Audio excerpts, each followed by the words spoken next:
Chapter 3 दी high court. High court में एक chief justice होगा, उसके साथ साथ उतने जजेस होंगे जो कि प्रेसिडेंट फिक्स करेगा या कोई और लॉ डिटर्मिन करेगा।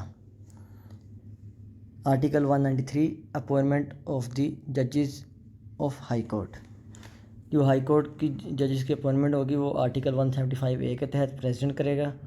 उसकी जो एलिजिबिलिटी है वो ये है कि उसको सिटीज़न ऑफ पाकिस्तान होना ज़रूरी है, उसकी एज एटलीस्ट 45 ईयर हो, वो at least for the period of 10 year as advocate of high court काम कर चुका हो, या वो for period of 10 year civil service का मेंबर रह चुका हो, जिसके अंदर एटलीस्ट 3 साल उसका एक्सपीरियंस एज अ जज ऑफ डिस्ट्रिक्ट कोर्ट हो, या उसने एटलीस्ट 10 ईयर के लिए कोई जुडिशल ऑफिस पाकिस्तान में होल्ड किया हो। Article 194 auth of office of अपनी सीट ज्वाइन करने से पहले जो चीफ जस्टिस है वो ओथ लेगा गवर्नर से, और जो बाकी जजेस हैं वो चीफ जस्टिस से ओथ लेंगे। Article 195 retiring age. Supreme court की रिटायरिंग एज 65 है और हाई कोर्ट की जज की रिटायरिंग एज 62 है। Article 196 acting chief justice.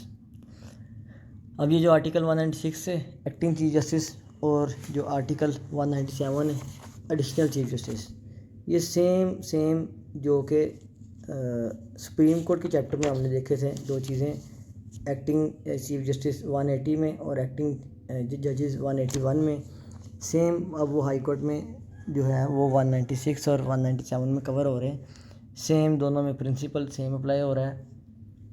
196 के अकॉर्डिंग अगर chief justice for a time being अपनी ड्यूटीज़ परफॉर्म नहीं कर पाता या वो एब्सेंट होता है तो उस सूरत में जो प्रेसिडेंट है वो किसी और जज को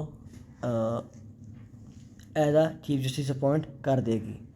एडिशनल जजेस एट एनी टाइम अगर हाई कोर्ट की कोई सीट खाली है या कोई हाई कोर्ट का जो है जो जज है वो एब्सेंट है या किसी वजह से नंबर ऑफ़ जजेस ऑफ हाई कोर्ट बढ़ाने की ज़रूरत है, तो प्रेसिडेंट आर्टिकल 193 को मद्देनज़र रखते हुए एलिजिबिलिटी क्राइटेरिया को देखते हुए किसी बंदे को for temporary period of time जो है जज नॉमिनेट कर सकता है। Article 198 seat of high court.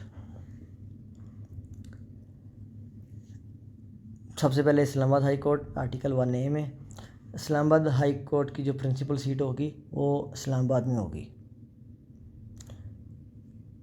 उसके बाद क्लॉज 3 में बेंचेस का बताया गया है। जो लाहौर हाई कोर्ट का बेंच है वो एक बहावलपुर होगा, एक मुल्तान होगा और एक रावलपिंडी होगा। इसी तरह सिंध हाई कोर्ट का जो बेंच है वो सक्खर में होगा। इसी तरह पेशावर हाई कोर्ट का जो बेंच है वो एबटाबाद, मिंगोरा और डेरा इस्माइल ख़ान में होगा। और लास्टली बलूचिस्तान हाई कोर्ट का जो बेंच है वो सिब्बी और तुर्बत में होगा। Article 199 jurisdiction of the high court. Article 199 practice के वाले से भी बहुत इंपॉर्टेंट है। जितनी भी रिट्स होती हैं वो अंडर आर्टिकल 199 होती हैं। 5 तरह की रिट्स हैं: प्रोहिबिशन, मेंडामस, सर्चोराय, हेबियस कॉर्पस और कोवरेंटो। अब ये जो 5 तरह की रिट हैं ये 5 की 5 आर्टिकल 199 में कवर हो रही हैं। लेकिन सरप्राइजिंगली आप देखेंगे 199 की बेयर एक्ट की वर्डिंग तो वहाँ पे आपको कहीं पे भी ये 5 में से कोई एक वर्ड भी नज़र नहीं आएगा। बिल्कुल इसी तरह एक्चुअली जो इनकी जो डेफिनेशन बनती हैं ये लैटिन टर्म है, जो इनकी डेफिनेशन बनती है वो इस आर्टिकल के अंदर मौजूद है। तो मैं पॉइंट आउट करते जाऊंगा कि भाई कौन सी जो रेट है वो कहाँ पे मेंशन है, किस तरह उसको डिफ़ाइन किया गया है। तो आर्टिकल 199 की जो रेट है वो सिर्फ़ और सिर्फ तब अवेलेबल होती है जब हाई कोर्ट को लगता है कि इसके अलावा कोई और एक्विडेक रेमेडी मौजूद नहीं है, यानी कोई और फोरम मौजूद नहीं है जहाँ पे उसकी रिड्रेसल हो सके या उसकी जो ग्रीवियंस है वो दूर हो सके। तो सब क्लॉज ए में on application of any aggrieved party, 3 writ ऐसी हैं जो कि सिर्फ़ और सिर्फ एग्रीव्ड पार्टी कर सकती है और 2 रिट ऐसी हैं कि जो कि कोई भी पर्सन कर सकता है। तो हम सबसे पहले देखेंगे कि कौन सी 3 रिट ऐसी हैं जो कि सिर्फ़ और सिर्फ एग्रीव्ड पर्सन कर सकता है।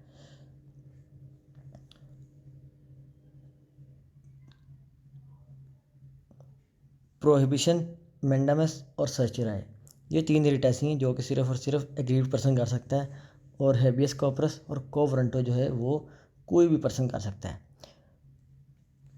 आगे मूव होने से पहले उनको समझ लेते हैं कि ये रिट्स होती क्या हैं। Prohibition mean to stop, mean ये आम इंग्लिश में भी प्रोहिबिशन का वर्ड आता है, उसका मतलब क्या होता है कि स्टॉप। मैंडामस, मैंडामस का मतलब होता है टू डू, यानी मैंडेटरी से निकला है मैंडामस।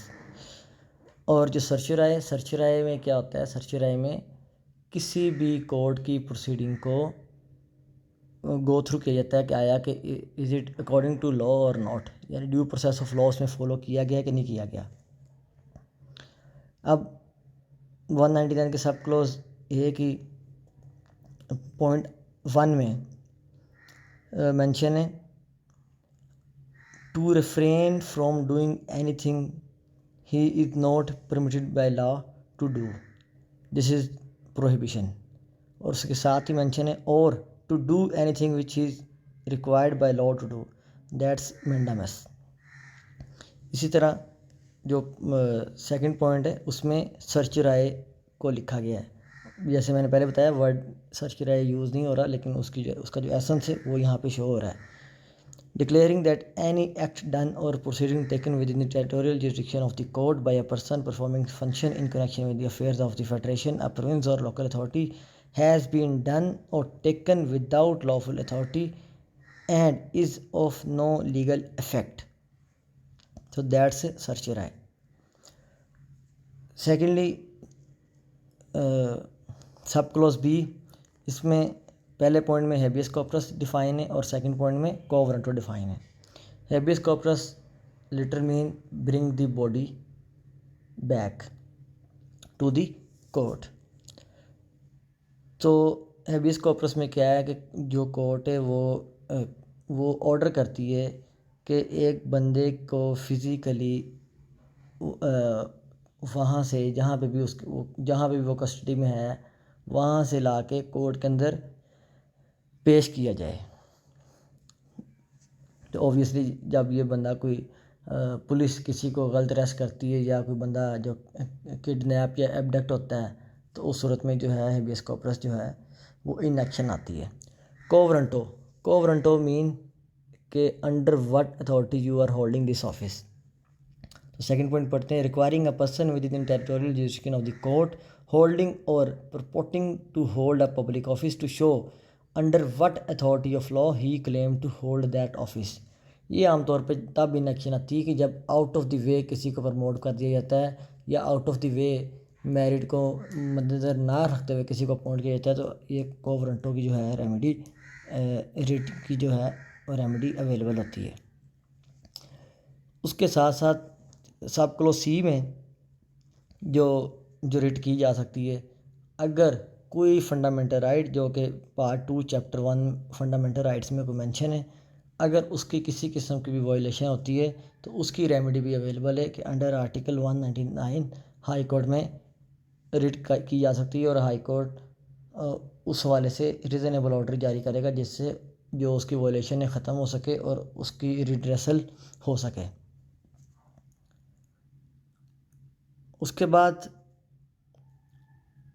क्लॉज 3 में बताया गया है कि वो शख्स जो कि आर्टिकल 199 की रेमेडी के लिए बार्ड है वो है आर्म्ड फोर्स, यानी जो हाज़र सर्विस आर्म फोर्सेस में है एक मेंबर, उसको आर्टिकल 199 की जो रेट की रेमेडी है वो अवेलेबल नहीं है।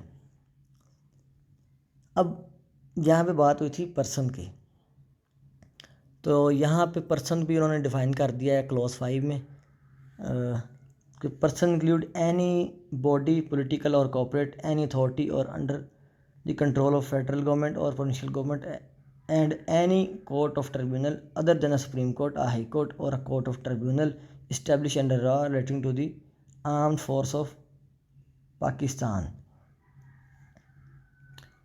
ठीक है, इसमें जो सुप्रीम कोर्ट को, हाई कोर्ट को और जो ट्राइब्यूनल को एक्सक्लूड किया है। बाकी कोई पॉलिटिकल बॉडी, कोई ह्यूमन बीइंग या कोई कॉर्पोरेट बॉडी, ये सब जो है पर्सन के अंदर फॉल करते हैं। क्लॉज 5 की सब क्लॉज ए और बी में चीज़ मेंशन है कि अगर किसी रिट में अगर फेडरल गवर्नमेंट पार्टी है तो फेडरल गवर्नमेंट की तरफ से अटॉर्नी जनरल ऑफिस से कोई पर्सन प्रेजेंट करेगा फेडरल गवर्नमेंट को। इसी तरह अगर प्रोविंशियल गवर्नमेंट पार्टी है तो प्रोविंशियल गवर्नमेंट की तरफ से एडवोकेट जनरल प्रोविंस को रिप्रेजेंट करेगा। आर्टिकल 200 ट्रांसफ़र ऑफ जजेस ऑफ हाई कोर्ट जजेस। प्रेसिडेंट के पास पावर है कि वो एक हाई कोर्ट के जज को दूसरे हाई कोर्ट में ट्रांसफ़र कर सकता है, लेकिन ये जब किया जाएगा तब जिस हाई कोर्ट से जज ट्रांसफ़र होगा उस हाई कोर्ट के चीफ जस्टिस और जिस हाई कोर्ट में जज को ट्रांसफ़र किया जाना होगा उस हाई कोर्ट के चीफ जस्टिस से मुशावरत लाजमी की जाएगी। Article 201 decision of high court binding on subordinate courts. जैसे कि 189 आर्टिकल में हमने देखा कि सुप्रीम कोर्ट की जो डिसीजन थे वो पूरे पाकिस्तान में बाइंडिंग है। इसी तरह जो हाई कोर्ट के जो डिसीजन थे वो उस एरिया की, उस प्रोविंस की हर सबऑर्डिनेट कोर्ट है उस पर वो बाइंडिंग है। Article 202 rule of procedure. High court के पास पावर है कि वो अपनी प्रोसीडिंग के लिए, अपनी प्रैक्टिस के लिए जो है रूल्स बना सकती है। और लास्टली इस चैप्टर का article 203 high court to superintend subordinate courts. तो जो हाई कोर्ट होती है एक सूबे की या एक एरिया की, उसके अंडर जितनी भी कोर्ट्स होती हैं, डिस्ट्रिक्ट कोर्ट्स होती हैं, चाहे क्रिमिनल जुरिस्डिक्शन की या सिविल जुरिस्डिक्शन की, वो उसकी एज आ सुपरवाइज़र भी काम करती है।